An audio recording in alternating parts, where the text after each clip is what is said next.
nejakým spôsobom trošku sa k nej dostali, tak samozrejme, že čítať ju len tak tiež nie je až taká vždycky radosť, niektoré tieto veci.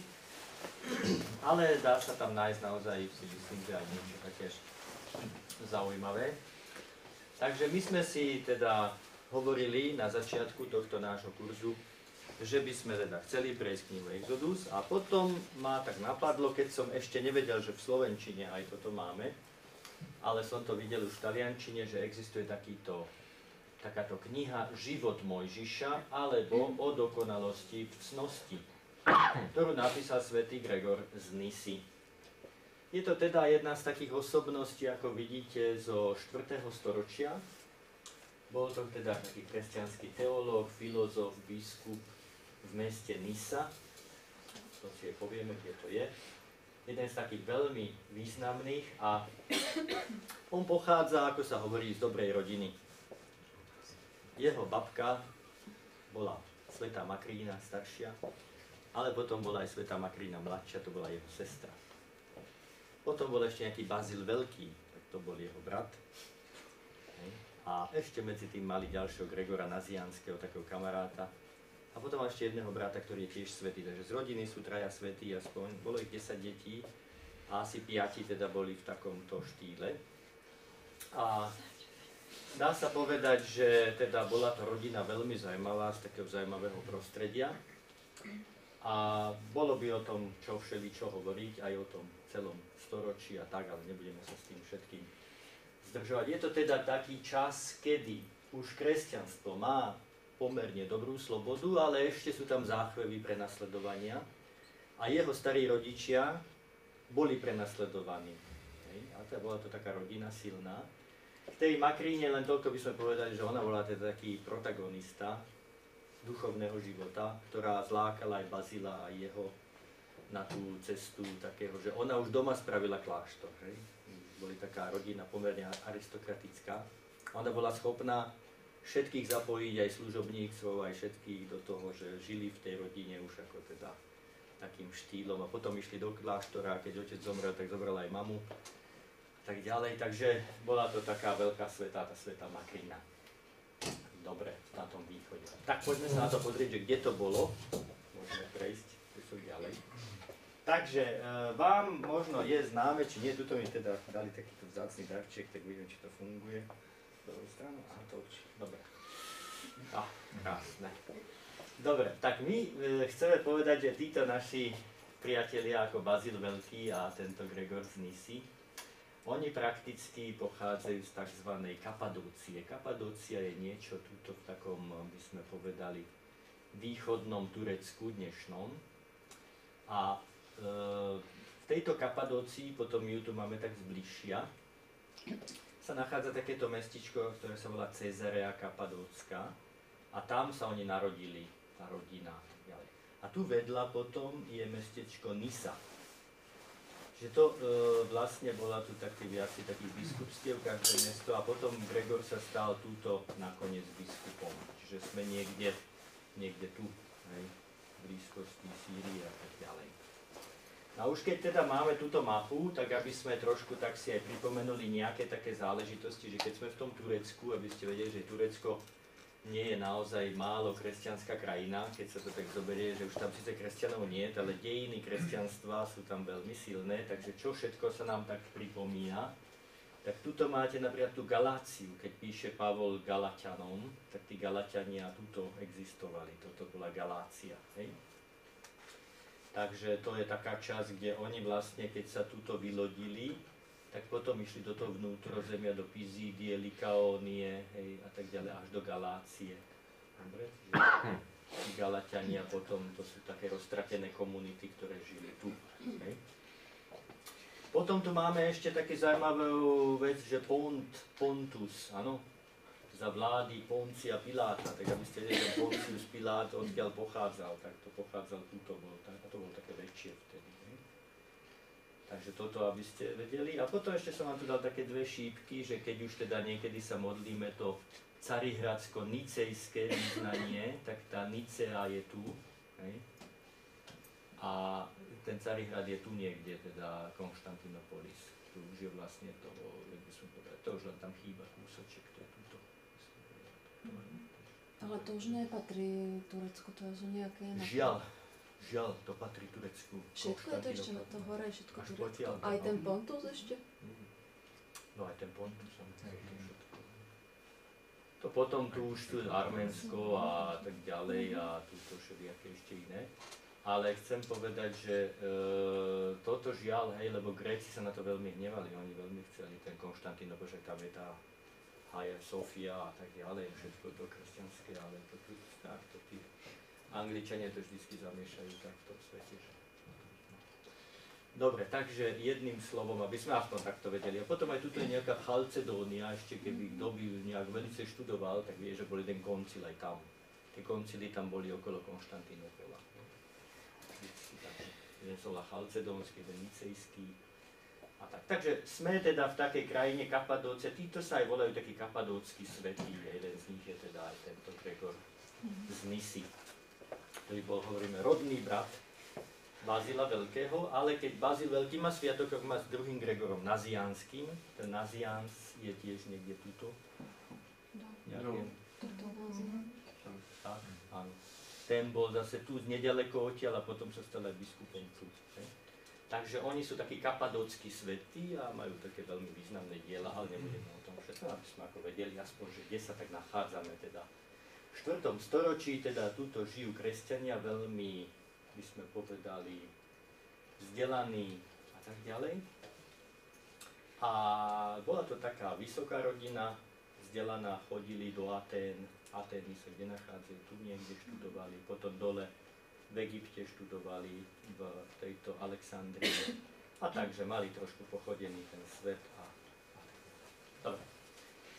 Takže ideme na to, aby sme to moc teda nejako, že nešli do veľkých šírok, tak o čom je vlastne teda táto kniha Život Mojžiša? Tomuto Gregorovi sa stalo, že skrátka mal nejakého kamaráta, mnícha, a ten mu napísal, že on by chcel od neho, aby ho poučil o dokonalom živote. Aký má byť dokonalý život človeka. Samozrejme ako kresťan. To je taká základná otázka bola, ako viesť dokonalý život. Čo by si k tomu mi napísal? Ako by si...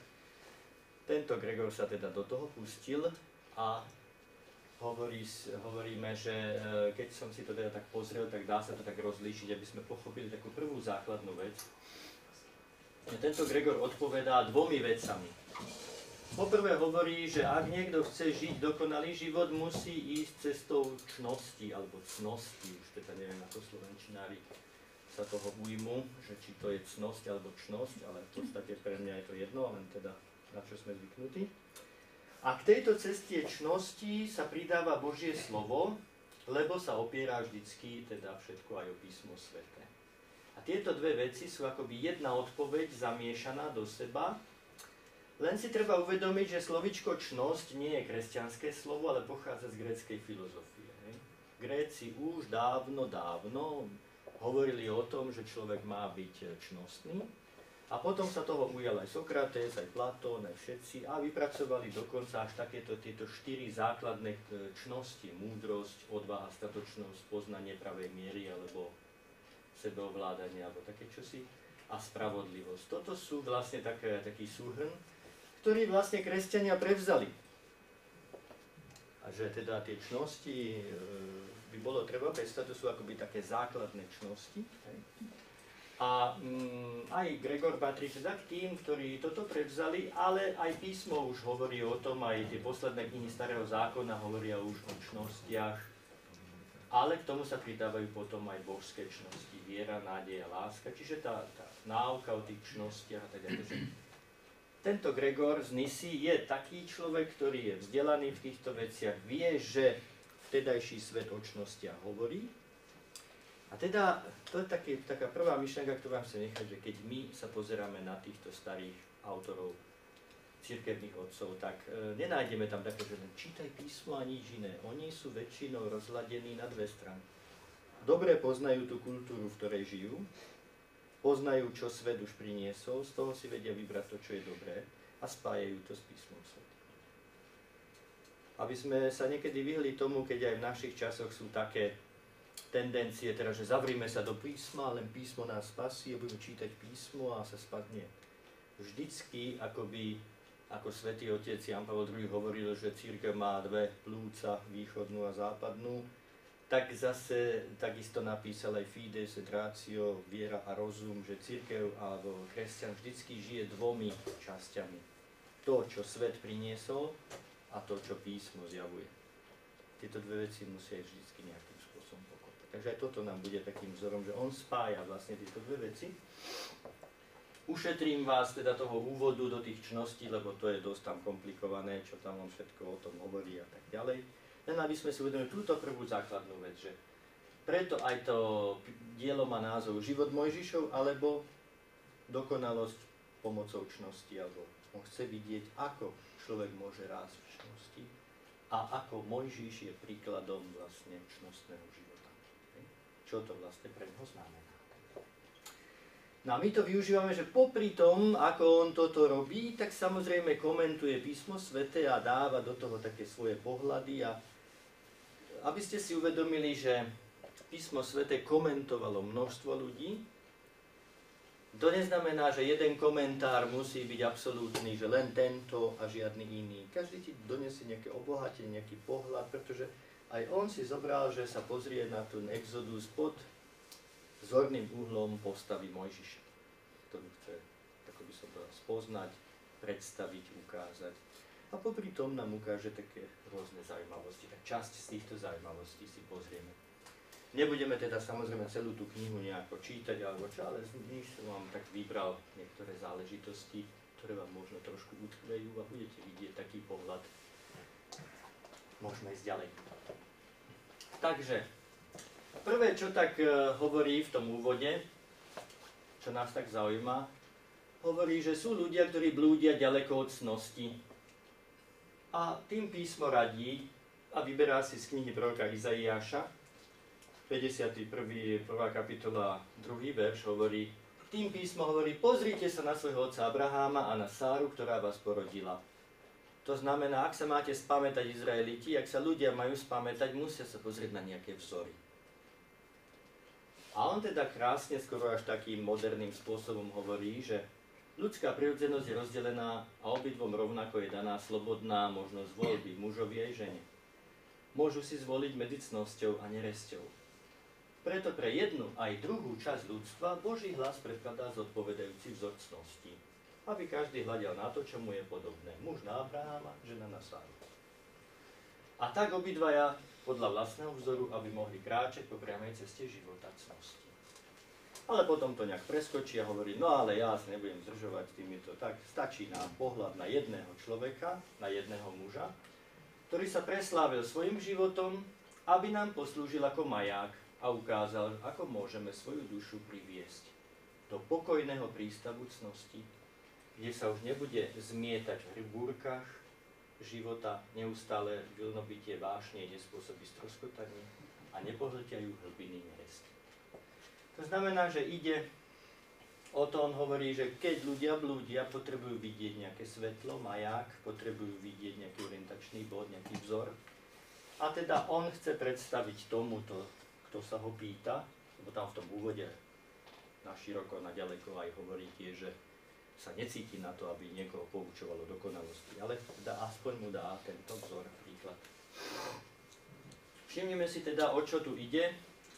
Čnostný človek podľa tohto Gregora je teda, že keď človek príde do pokojného prístavu, tá duša človeka má prísť do pokoja, aby sa nebol zmietaný v búrkach, lebo sú tu vášne, ktoré s nami lomcujú a človek môže stroskotať a môže sa aj potopiť do hlbín neresti a nevie už z nich vyplávať. To je realita, s ktorou narábali vždycky kresťania, ktorú poznáme a ktorú my si už ako moderní ľudia dneska nechceme veľmi priznávať, ale z tohto sa vychádza a teda hovorí, človek musí bojovať o to svoje vnútro a takto to teda tento Gregor vidí, ako chce predstaviť teda Mojžiša, aby nám poslúžil, aby sme videli, čo všetko on prežil a čo všetko v jeho živote môžeme objaviť. Môžeme ďalej?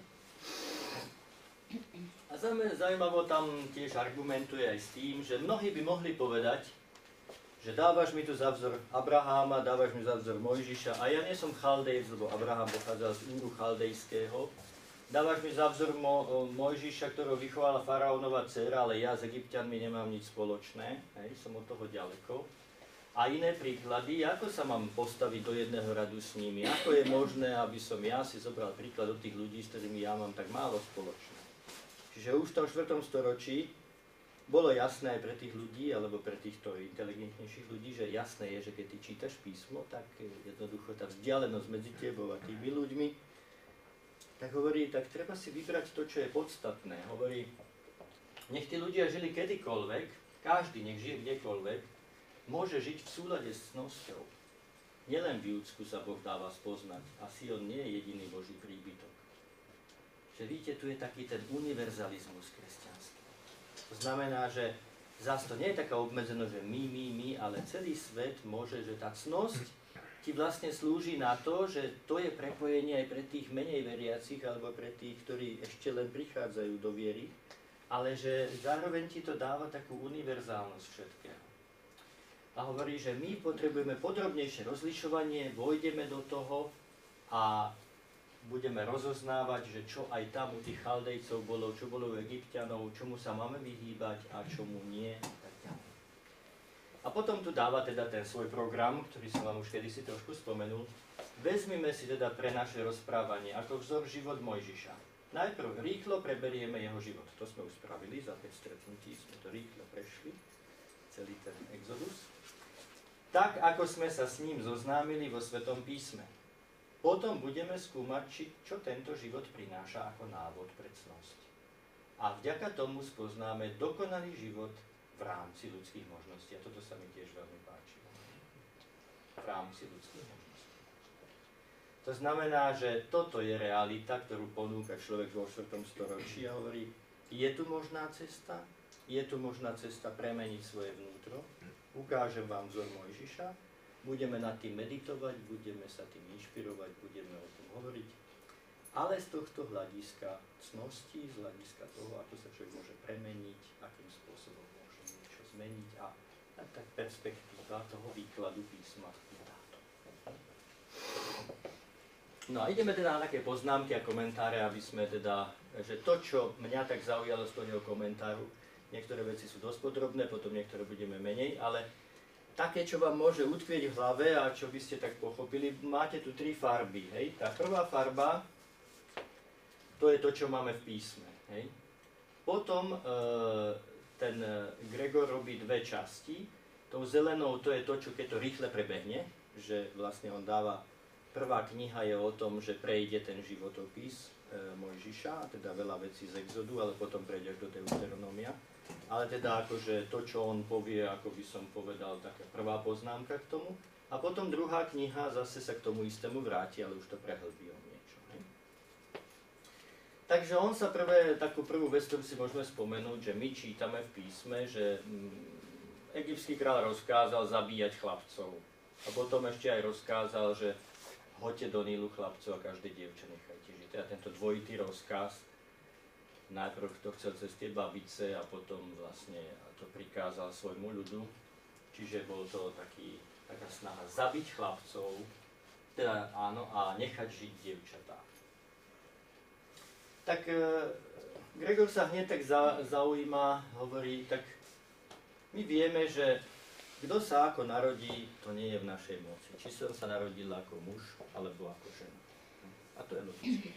Pohlavie, hovorí, je vecou náhody. Ako sa môžeme my z vlastnej vole narodiť ako muži? Toto je taká zdánlivá ťažkosť. Potom rieši iné veci a na konci to uzavrie takto. Nové narodenie, ktoré nevychádza z túžby druhých ľudí, ako je to v prípade telesného zrodu, také dieťa sa narodí na základe svojho vlastného rozhodnutia.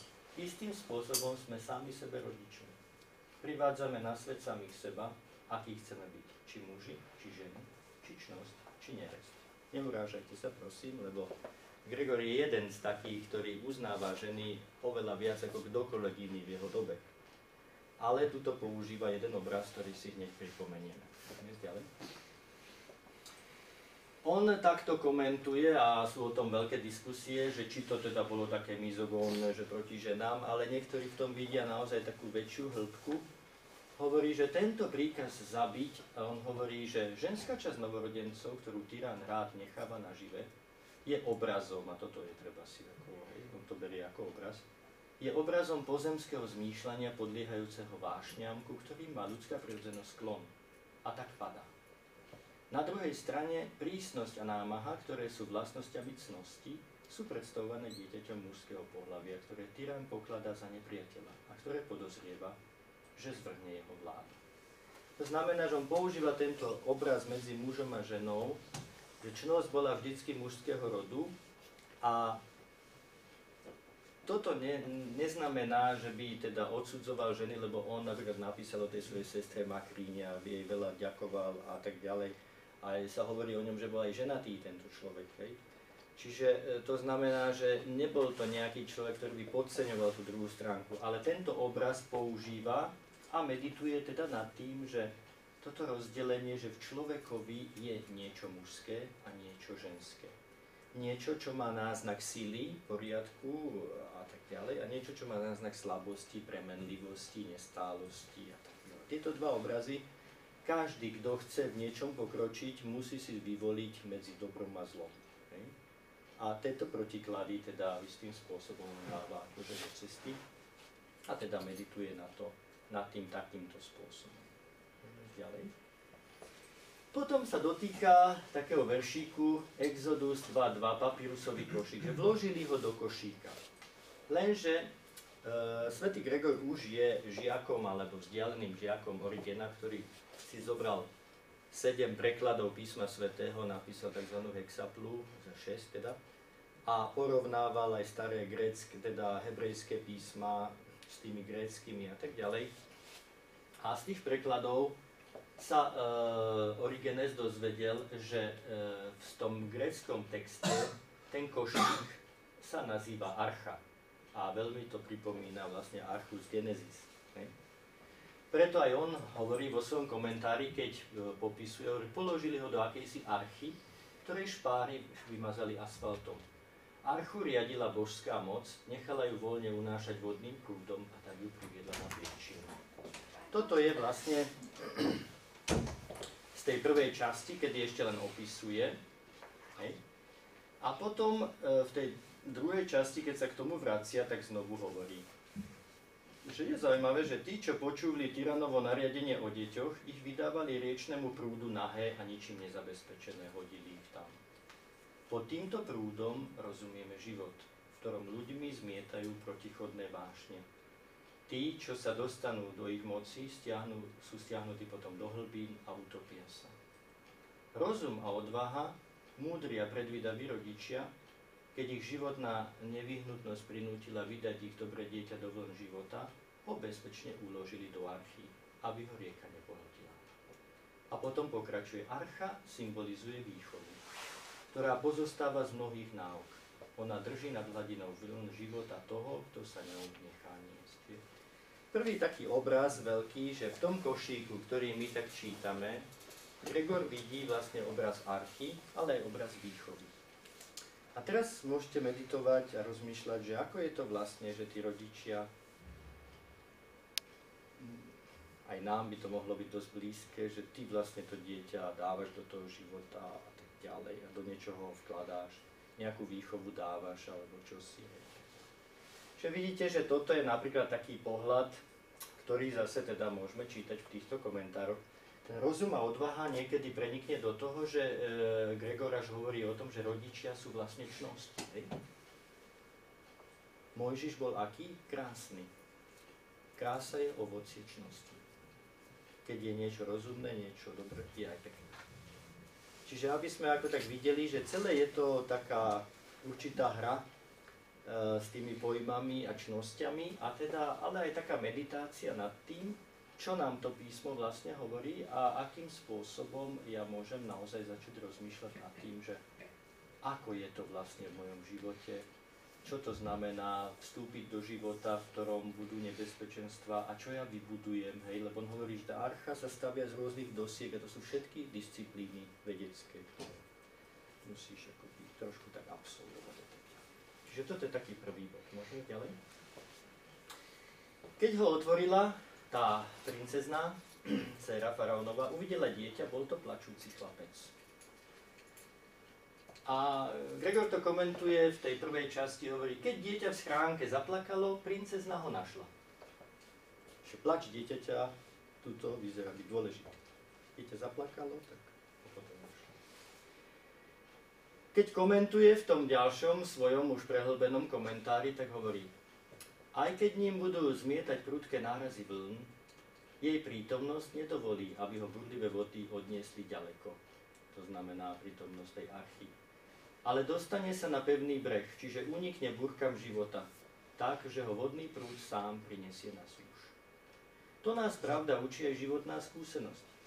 Tých, ktorí sa nedajú pohltiť svetským mámením, nepokojný a ústačný pohyb týchto vecí sám vytrhne. Že kto je čnostný uprostred zlých ľudí, sa nestrší. Nakoniec o to všetko, ako by som povedal, vyhodí preč. Tých totiž, ktorí ho narušujú svojou cnosťou, bo keď si čnostný, tak narušuješ určitú atmosféru, pokladá za zbytočnú príťaž. Kto unikol z týchto nebezpečenstiev, nech napodobňuje Mojžiša a nech sa neostýcha plakať, aj keď sa nachádza bezpečne uložený v arche. Lebo pre tých, ktorí sa zachránili vďaka cnosti, plač nepochybne privolá záchrancu.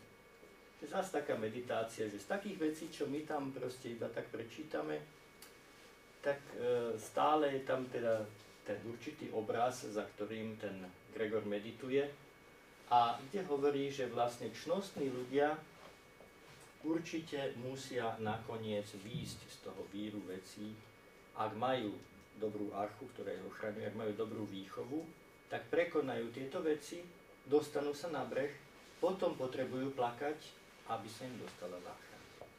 To znamená, že ten plač v staroveku bol vždycky považovaný aj za teda taký pohyb srdca, alebo aj za takú lásku k Bohu, ktorá sa prejavovala naozaj takou vrúcnosťou, tak ako dieťa, keď plače, keď niečo potrebuje, a vtedy prichádza záchrana. Keď chlapec odrástol, zaviedli ho k faraónovej dcére, stal sa jej synom, hovorí kniha Exodus. Keď Gregor to komentuje, prechádza cez text, hovorí, ona ho prijala za svojho syna. Ale hneď dodáva o Mojžišovi.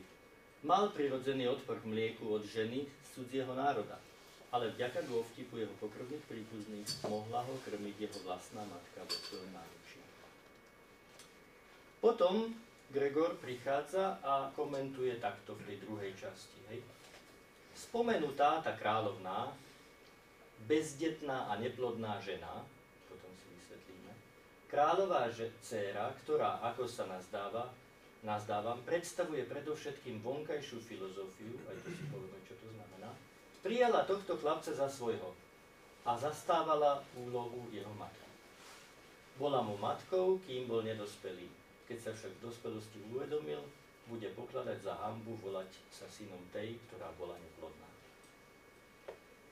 Táto veta vychádza z viacerých vecí zaujímavých, tak poprvé, že nikde v písme sa nehovorí o tom, že by tá faraónova dcéra bola neplodná. Ale spomína sa to v židovských tradíciách, ktoré zase Gregor odniekal mohol poznať.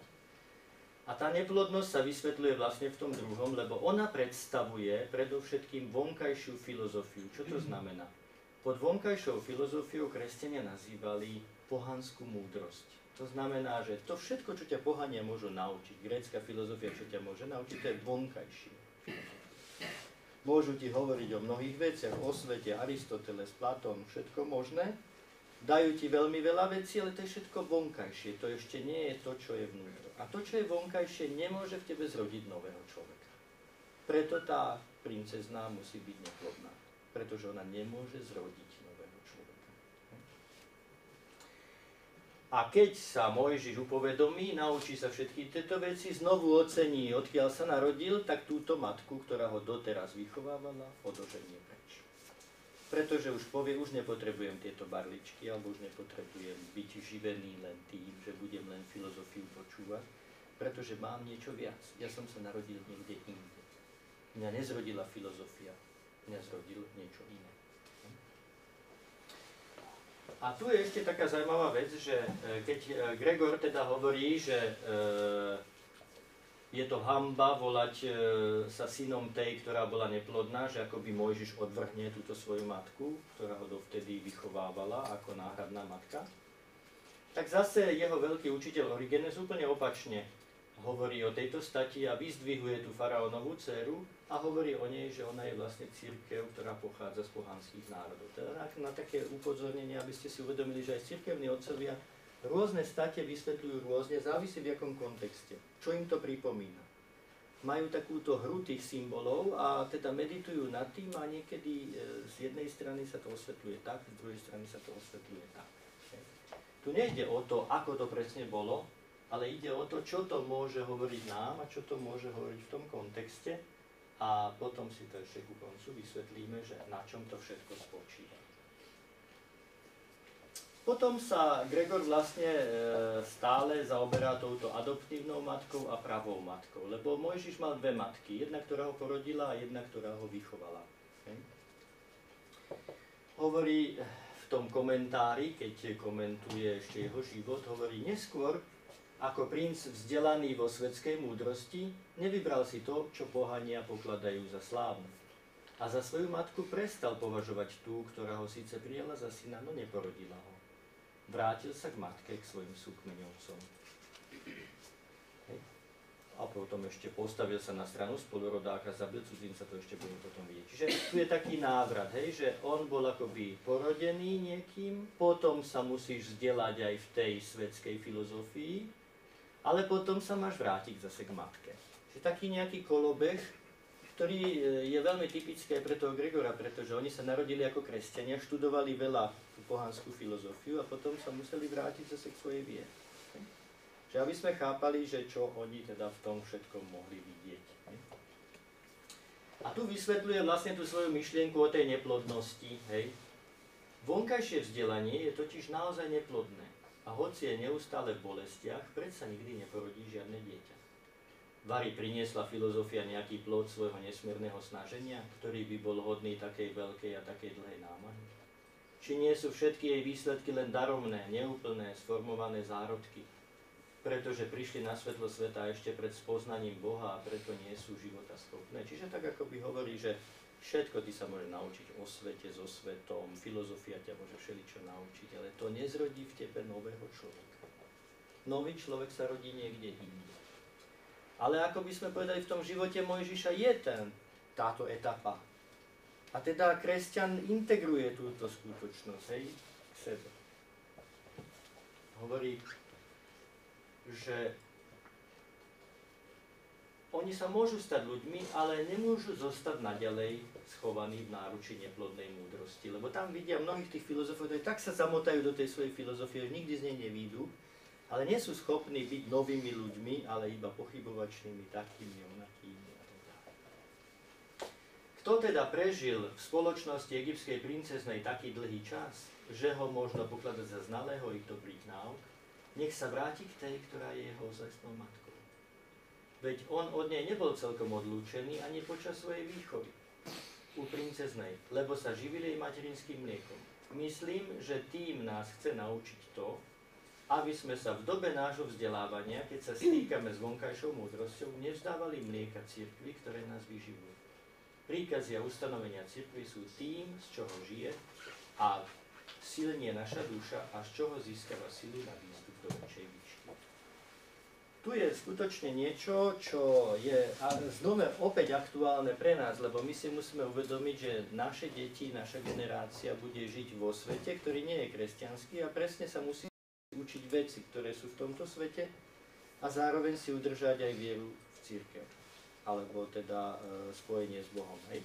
Čiže tá situácia, ktorá tu je opísaná, hej, istým spôsobom teda je niečo dosť aktuálne, ako to vlastne Gregor prežíval a ako to naznačuje v tejto svojej exegéze. Potom vlastne hovorí, že ten Mojžiš vlastne vďaka tomu, že najprv zabil toho Egypťana, potom sa pokúšal a utiekol do púšte, tak tým vlastne hovorí, že Mojžiš vyšiel do vyššej vnútornej filozofie, odišiel do samoty. Čiže tým Gregor zase hovorí, že to odídenie Mojžiša do samoty je prechod od toho vonkajšieho vzdelania k tomu vnútornému. vlastne ten čas samoty, ktorý žije, on je vlastne časom takého nového zrodu. Najprv sa musíš naučiť čítať, písať, počítať a tak ďalej, ale potom sa môžeš naučiť múdrosti a ísť ďalej. No ten, čo dával prednosť nespravodlivosti, ho odvrhol. Kto to bol ten, čo dával prednosť nespravodlivosti? No tí Židia, tých dvoch on rozdieloval a ten mu odvrkol. Čo nás ty tu rozdeľuješ, hej? Čo ty máš, nás tu ideš súdiť, chceš zabiť jak toho Egypťana? A vtedy Mojžiš uteká. Hej? A hovorí, toto sa stalo podnetom, hovorí Mojžišovi, pre vyššiu filozofiu. Vzdialený od ľudskej spoločnosti, žil potom v pustatine. Cudzinec, to zaznamená ten madiánsky kňaz, cudzinec, ocenil jeho spravodlivosť i jeho cnosť, napriek jeho chudobe. A dal mu svoju dceru za manželku a ponechal mu možnosť žiť, ako mu to vyhovovalo. Alebo život taký, ako mu vyhovoval. Mojžiš teda žil v horách a v samote, zbavený všetkého mestského nepokoja a sám na púšti pásol ovce. Teda máme tu predstavu toho, čo zase v živote Mojžiša všetci vidia, aj cirkevní otcovia, že ten čas samoty bol dôležitý. To, že je to 40 rokov, to vždycky berte tak, že je to proste určité obdobie. Tak 40-ka to je ten vek zrelosti jednej generácie, naplnenosti, ale symbolizuje vlastne to, že akoby stratíš jeden život, alebo istým spôsobom nadobudneš nový život, hej? Práve v tej tichosti. Čiže Mojžiš našiel novú, vyššiu vnútornú filozofiu. Môžeme ísť ďalej. Ocitol sa, hovorí Gregor, medzi dvomi nepriateľmi. Hej? Že najprv teda bojuje s Egypťanom a potom sa naťahuje so svojimi vlastnými spolurodákmi. Tak, ako sme to aj videli. Postavil sa na stranu spolurodáka, zabil cudzinca. A potom zase snažil sa utíšiť nevraživosť medzi jeho vlastnými bratmi, aby prekonali hnev kvôli rodinnému putu, aby si uvedomili, že sú bratia. A Gregor vidí tieto dve scény takýmto spôsobom. Hovorí, medzi dvoch nepriateľov sa dostal ten, ktorý sa chcel súčasne venovať aj vonkajšej náuke, aj otcovskému učeniu. V tom prvom obraze vidí, že privrženie cudzieho náboženstva sa vspiera hebrejským slovám a snaží sa ukázať, že je silnejší než Izraeli. To znamená, náboženstva, ktoré chcú povedať, vaše židovské a kresťanské náboženstvo nie je nič. To je ten Egypťan, ktorý ťa utláča, ktorý ťa chce zničiť a tak ďalej. A to je tak silné, že sa zdal mnohým, aspoň tým povrchnejším, ktorí opustili vieru a postavili sa po boku nepriateľa. To sú všetci tí, ktorí odpadli od kresťanskej viery, od židovskej a začali vyznávať pohanské filozofie a iné veci. Ale Mojžiš sa postaví na stranu spravodlivosti, na stranu zastávania sa pravej viery a svojim úderom prináša smrť nepriateľovi pravej viery. To znamená, že ten symbol, hovorí potom Gregor, že Egypťan proti Izraelitovi, to je vlastne boj, ktorý prebieha aj v nás. Aj v nás môže zvíťaziť návrat v modloslužbe alebo úcta k pravému Bohu. Nestriedmosť a poznanie pravej miery, teda nestriedmosť alebo poznanie pravej miery, krivda alebo spravodlivosť, všetky čnosti sú také, že buď si za jednu alebo za druhú. Ak v jednej zvíťažíš, tak tú druhú zabiješ. To znamená, že jeden boj, ktorý je v nás medzi dobrom a zlom, medzi pravou vierou a nepravou, sa vždycky musí skončiť smrťou niekoho. Hej. To znamená, že ak som ja raz skromný, tak pýcha zomiera. Ak som ja raz verný Bohu, tak všetko ostatné zomiera. Hej. To znamená, že tam sa musíš vedieť postaviť a Mojžiš je akoby vzor toho, postav sa na správnu stranu a bojuj za správnu vec.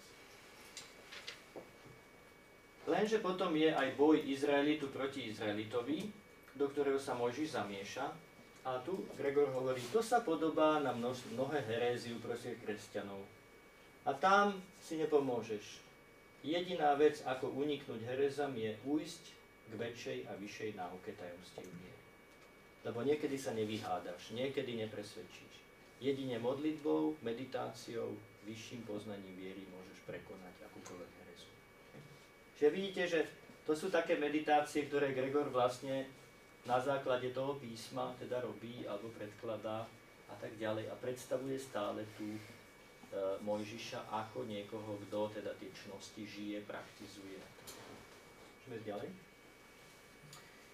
A hovorí, potom aj keď ujdeš, možno budeš ešte musieť žiť s cudzincom. Čiže nastane nutnosť stýkať sa s nejakou vonkajšou múdrosťou. Aj keď budeš úplný kresťan, asketa a tak ďalej, aj tak musíš ešte mať styk so svetom. Môžeme si zvoliť túto cestu, ale až vtedy, keď zlým pastierom zabránime v spôsobovaní krivdy pri užívaní prameňov. Pamätáte si, že Mojžiš, keď vyšiel, tak stretol tie céry, ktorých tí pastieri tam utláčali.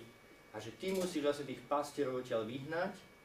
A potom hneď hovorí, že to znamená, že musíš potlačiť tých, ktorí vyučujú nesprávne a usvedčiť ich zo zlomyselnosti pri používaní vzdelania. Potom budeme žiť v samote, už sa nebudeme musieť s nikým škriepiť, ani robiť prostredníkov medzi bojujúcimi, ale budeme žiť vo svornosti a v súlade so svojím stádom. Teda on sa stáva pastierom, to stádo ide za ním a to je taký veľký obraz, ktorý už aj iní používali, lebo všetky naše duševné hnutia budú ako ovečky nasledovať vôľu a velenie rozumu. Obraz pastiera, za ktorým stádo ide a presne všetky ovce, že to je jeden pastier je hlava, rozum, a všetky ovce sú čnosti alebo vnútorné hnutia duše, ktoré idú v súlade. Nie každá je rovnaká, ale všetky idú za ním. Čiže aj takýto obraz používa tento Gregor. Môžeme ďalej. A tu je taká syntéza toho všetkého. Čo vlastne teda tá exegéza pre Gregora znamená, keď už by sme to mali tak trošku zanalýzovať. Tak zoberie si košík, ktorý objaví teda, že je to archa, a porovnajú a povie, to je ako výchova. Hej? A môžeš meditovať. Zoberie si rieku vody Níl.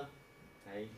To je predstava života, ktorý je plný nerestí, v ktorý sa môžeš utopiť, alebo môžeš sa utopiť, ak by si nemal teda tú archu. Popisuje krásneho Mojžiša. Jeho rodičia sú vlastne cnosti, múdrosť a prezieravosť, pretože ak je niečo krásne, tak sa to rodí z čnosti. A tí rodičia sú čnostní, prezieraví, múdri. Potom si zoberie faraónovú dceru. Tá je neplodná, adoptívna matka, lebo je to len vonkajšia filozofia, ktorá nemôže nikoho zrodiť, ale je užitočná, lebo ona pomôže tomu Mojžišovi. Pokiaľ však nie je dospelý. To znamená, že dáva protiklad medzi faraónovou dcerou, ako adoptívnou matkou, a telesnou matkou. To je ako vonkajšia filozofia a viera cirkvi. Faraónova dcera slúži, pokiaľ si nezrelý. Čiže pre človeka, nezrelého človeka sú potrebné tie vedomosti, ktoré sú zo sveta, ktoré sú od faraónovej dcery a tak ďalej. Poslúžia, ale keď sa človek dozrieva, keď dozrie, dorastie, má sa vrátiť matke a bratom. Ale toto už nezabudne nikdy. To je jedna taká jednota. Potom si zoberie boj medzi Egypťanom a Izraelitmi. To je ako boj medzi pravým a nepravým, kde niečo musí zomrieť. Medzi pravdou a klamstvom, medzi čnosťou a nečnosťou, medzi skromnosťou a pýchou. Kde sme pozvaní bojovať a niečo usmrtiť. A potom zase sú aj ťažkosti, problémy, od ktorých musíme utiecť, ale utiecť k Bohu, utiecť k tomu tichu, utiecť k tomu vyššiemu a tam môže človek nadobudnúť pokoj a potom môže bojovať. Lebo Mojžiš sa potom vráti a tých Izraelitov zjednotí. Čiže, aby si mohol zjednotiť bratov, ktorí sú rozhádaní, musíš najprv odísť do samoty a tam môžeš budovať tie svoje činnosti. Potom si všíma zlých pastierov pri studni, to sú vlastne falošní učitelia i zlá náuka. Keď už máš dostatočné vedomosti, tak musíš bojovať proti falošným učiteľom aj zlej náuke. To je tvoja úloha, tvoj boj. Púšť a samota je symbolom prechodu k vyššej filozofie a vyššia filozofia, kde má svoj vrchol, ešte sme tam nedošli, v horiacom kríku. Keď sa Boh zjaví, tam je tá najvyššia. To môže zrodiť človek. To zrodí nového človeka. Keď sa Boh zjaví, keď príde, keď ťa prehodí. Filozofia je neplodná, podľa teda tohto obrazu, tejto schémy. A nakoniec ten obraz toho pastiera a stáda, je tu rozum a hnutia duše v súlade. To znamená, že naozaj ten ideál toho človeka je, že rozum ho osvecuje a a všetky hnutia duše sú v súlade s rozumom a ten rozum je zase podriadený Bohu, patrí Bohu, celý človek, jeho myseľ. V Evanjeliu máme napísané: milovať budeš Pána Boha svojho celým srdcom, celou dušou, celou mysľou. A tá myseľ má vládnuť zase nad všetkými hnutiami tvojho. Takže dneska len teda takýto pohľad, aby sme si uvedomili, že asi o tomto je ten život Mojžiša. Ešte tam budú ďalšie veci, my si z nich ešte vyberieme, aby sa vám zostali, môžeme ešte na toto posledné, aby ste si uvedomili, že toto sa nazýva taká exegéza, ktorá nie je založená na nejakých vedeckých alebo veľkých záležitostiach, ale je založená na symboloch. Volá sa teda, tak aby sme povedali, exegéza, ktorá si všíma jednotlivé veci, vysvetľuje ich, rozíma nad nimi, ale ako ste videli, aplikuje ich aj do konkrétneho života človeka. To cirkevní otcovia po väčšine potom boli aj veľkí kazatelia a niekedy napíšu takúto knihu, ktorá je trošku pre erudovaných, ale zase aj v kazateľstve používali tieto obrazy a teda meditovali vlastne nad týmito vecami z písma takýmto spôsobom. Takže ešte by sme potom aj na budúce si pozreli ešte niektoré také zaujímavé komentáre alebo také niečo, ktoré možno by nás mohlo prekvapiť alebo obohatiť naše poznanie toho textu, ktorý sme si spoločne prešli. Ale možno nás to môže aj tak naučiť, že začať hľadať za tými postavami rôzne veci, vidieť prečo, kto s kým, čo, aké sú tam stretnutia, kto kde dorastie, čo má robiť a vidieť to vlastne v spojitosti s tým tvojim vlastným životom. A v tomto vlastne tí cirkevní otcovia boli takí veľkí a vzácni až podnes, aj keď samozrejme niektoré exegézy mohli skoro až do extrémov, hej? Ale na druhej strane zase to dávalo tomu písmu takú živosť a každý vedel, že keď čítal tieto texty, tak si tak uvedomoval, že čo mám robiť, ako to mám robiť, čomu ma Boh pozýva cez toto písmo, cez tento text. A títo cirkevní otcovia sa cítili ako tí, ktorí to tam majú objaviť, ktorí to tam majú, ako by som povedal, zbadať tie súvislosti, čítať to viackrát, meditovať to a ponúkať to potom ostatným, aby si si uvedomil, že tak ako Mojžiš, aj ty prechádzaš podobný život. Aj ty sa môžeš zrodiť ako nový človek, ty môžeš mať čnosti ako svojich rodičov, ty môžeš zmeniť sám seba, o to musíš prosiť aj Boha a pozri sa na to, ako Mojžiš sa postupne menil, ako aj on dostal výchovu, potom dostal druhú výchovu, potom sa zase vrátil k svojej cirkvi, potom sa musel ešte znovu vzdelať a prejsť k vyššej filozofii a potom uvidíme, čo bude ešte ďalej, ako ho ďalej Pán Boh vychová. Takže no a teraz by som chcel iba takto vám to vlastne trošku priblížiť, aby ste asi vedeli, čo v tejto knižke je, čo sa tam dá nájsť a aby to bolo pre nás takým zamyslením, že naozaj tým cirkevným otcom išlo o to, že tu si ty človek, ty konkrétny človek, či si 300 rokov pred Kristom, 500 rokov pred Kristom, 300 rokov po Kristovi, 1000 rokov po Kristovi, si vždycky ten človek, v ktorom sa odohráva ten boj. A to je vec nadčasová. A preto môžeš čítať Abraháma, môžeš čítať Mojžiša a môžeš sa učiť, ako aby tvoje vnútro sa stalo čnostným, aby si stal na cestu dokonalosti a aby si vlastne rozmýšľal o tom, ako zmeniť samého seba a ako byť, by sme povedali, vernejší Bohu a istým spôsobom premieňať samého seba na toho nového človeka. A to vyznávali všetci svorne, že nového človeka môže stvoriť iba Boh v tebe. A to je to posolstvo, ktoré oni videli už aj v tom Mojžišovi a tom všetkom. Dobre, máte nejakú ešte?